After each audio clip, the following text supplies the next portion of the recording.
Hello everyone, this is Kevin Ann at Eagle Strong Voice. Well, it's the dawn of a new year, 2023. It's January the 6th. The symbol of a collapsing, blood-soaked tyranny lies dead today in a Vatican mausoleum, Joseph Ratzinger.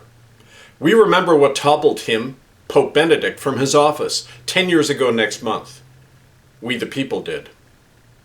I remember marching with 20,000 other bright souls through downtown London on September 18th, 2010, on our Protest the Pope March, when the child killer Joseph Ratzinger came to England. We expected maybe 1,000 people that day. 20,000 showed up. And we were so strong and united that day that we pushed past all the police barricades and we filled central London with our cries, our laughter, and our outrage. I remember gathering many of those marchers and surrounding the Canadian Embassy in Trafalgar Square, where I exhorted them about the mass murder of Native children in Canada by the Catholic, the Anglican, and United Churches. And how the police, who were trying to get through that crowd to arrest me, couldn't do it. They were stopped by the enormity of our crowd and by new friends all around me. I remember how the next day, many of those new friends came with me when we occupied the Anglican and Catholic churches in central London, and we demanded the disbanding of those genocidal, child-killing institutions. We did that before we learned that it was we ourselves who had to take that action. And so, 2 years later, we did that.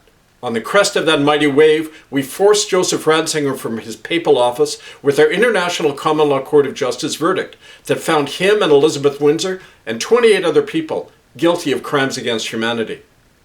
And it gave us the lawful power in the court orders to seize all Crown and Catholic Church property and its wealth anywhere in the world. Well, that's the power that lies in our hands. And we use it not only to our advantage, but for the salvation of the world, because we need the courage to topple the thing that the Vatican and the Crown represent, which is this global corporate tyranny that threatens all of us with global genocide. We've shown we can topple the mightiest power in that institution, topple him from the throne. We demonstrated that power many times over the past quarter century as we've exposed and fought the murderous three-headed beast of church, state, and big money that's behind the corporatocracy, that has its hands soaked with centuries of child murder and genocide. And so to continue that struggle and knowing where to aim, we're commencing a new round of actions on February 9th of this year. That's the 25th anniversary of the launching of our movement in Canada to expose genocide. It happened at a memorable event down in downtown Vancouver, where 600 survivors of the residential school death camps gathered for the first time, and out of that came our first tribunal into the residential school murder. And to commemorate that day on February 9th, in over a dozen countries from Australia to Europe to North America, we'll be holding teach-ins, sit-ins, rallies, and seizures of the Catholic, Anglican, and United Churches all over the world. We'll be seizing their offices and church properties and lands under the jurisdiction of our common law republics and our allied indigenous nations. Our aim is nothing less than to stop forever the regime of terror of that three-headed beast of church, state, and big money that's behind the global corporate tyranny. Now, when we prepare to enter that great civil war that's now waging between a free humanity and a global corporatocracy, we remember the words of Napoleon, who said, "In battle, a bad general sees too many things. I always keep my eyes on the main body of the enemy."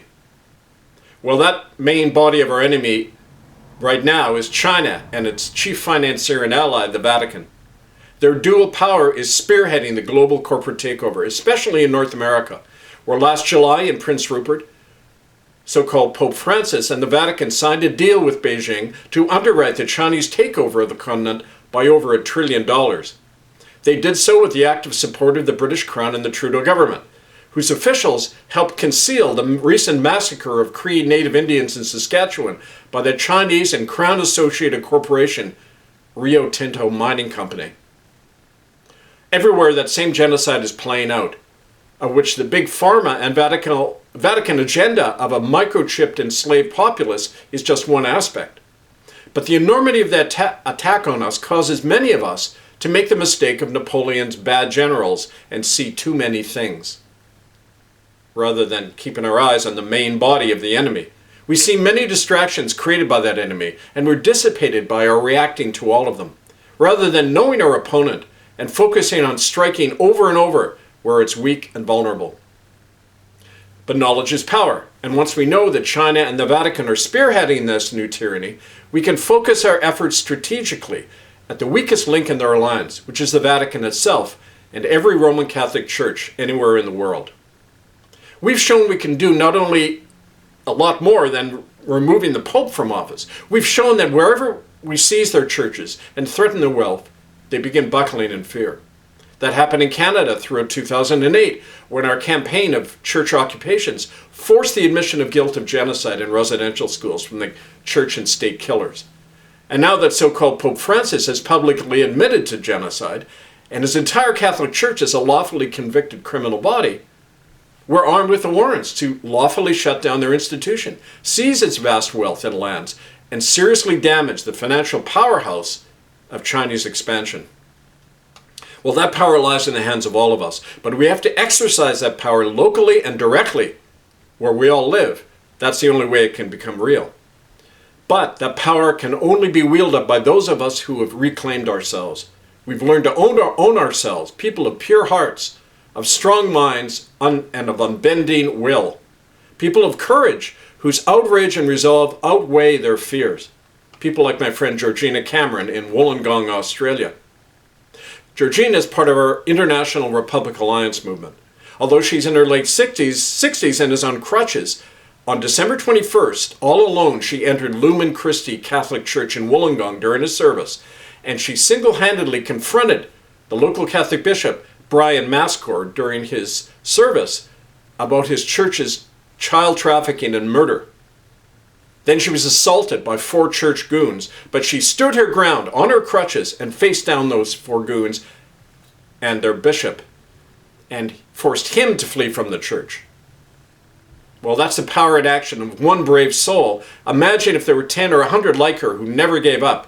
We could move mountains as we have done in the past. And sure enough, Georgina and her newly inspired friends have come around her, and they're going to be continuing these actions all during the coming months. Those same steps are being taken in our Republic of Canada and with our allied indigenous nations of the Squamish, the Chilcotin, the Métis, and the Cree people. Because by aiming at these churches and institutions, we're aiming where the enemy is weak. You can begin today by striking at your local Roman Catholic Church with the resources and the flyers and the help we can provide you. But you have to strike unexpectedly and quickly. That's how our guerrilla army operates in a global police state like now, and why merely protesting by itself changes nothing, because it leaves the outcome of the battle in the hands of the enemy. Today there's widespread resistance to the China-led corporatocracy all over the world, but it's been sporadic and divided, and now it's split into rival, bickering factions. But even worse, that resistance is operating blindfolded because it forgets the basic requirement of war. We have to know the real nature of our enemy to defeat it. And you don't learn that enemy by reading it on the internet or listening to somebody else. You only gain knowledge of what you're fighting by engaging with it and by the conflict that arises. We fight the enemy on the ground to learn its real strengths and weaknesses. We've found in practice how weak, in fact, these enemies are when you physically confront them at the places where they're weakest, in their churches, in their boardrooms, where their money resides. The more we endure in this battle, the stronger we all become, the more seasoned veterans we become. We learn to think and act independently and separate ourselves from this collapsing global system under a new political and spiritual sovereignty, our own common law republics. But that separation begins first in our own minds and heads and in our hearts once we're instructed by our practical hands-on battles. Why? Why are we doing this? I want to remind you of a little boy called Kenny. His fate was shared with me by a man called Jasper Joseph in the year 2002. Jasper said, "I was on the burial detail at the Kamloops Residential School. My friend Kenny got beaten and raped really bad. The priests even used the electric cattle prod on him. He wasn't moving, but you couldn't tell if he was dead. Brother McDonald told us to go and bury him anyway. I felt bad about little Kenny, and I couldn't sleep that night. So I crept up behind the school to where we had buried him. What I saw made me sick. One of Kenny's arms was sticking out of the ground. He must have tried digging his way out, but he didn't make it." Well, still to the dead, call out to us. Still do they reach out to us from the graves, pointing an accusing finger not only at their killers in robes, who are still walking around today, but at all of us who helped their murder happen with our tax money, with our tithings in those churches, by our indifference today. For if we do not act today, we will be among the dead tomorrow, if we don't stop our complicity with this blood-soaked genocidal world and bring it down and replace it with liberty and all the good things we talk about. Well, many of you are going to ignore this call. You'll go about your lives, you'll help tread your way into oblivion with the dying culture that you're part of. But to the handful of you whose hearts and minds are free and will prod you into action with us, now is the time to strike. Contact us, Republic National Council at protonmail.com, murderbydecree.com, under ITCCS updates to keep updated. Our show on Sunday, bbsradio.com/Here We Stand, Sunday 6 p.m. Eastern. And prepare especially for 2 dates.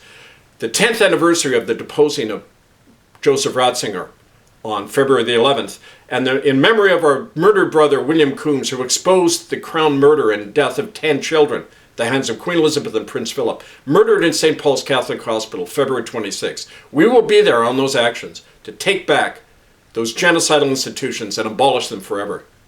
Contact us, Republic National Council at protonmail.com. If you suffer tomorrow, it will be because of your own complicity. Take heart, stay strong, stand by for more. This is Kevin Annett, Eagle Strong Voice, and carry it on.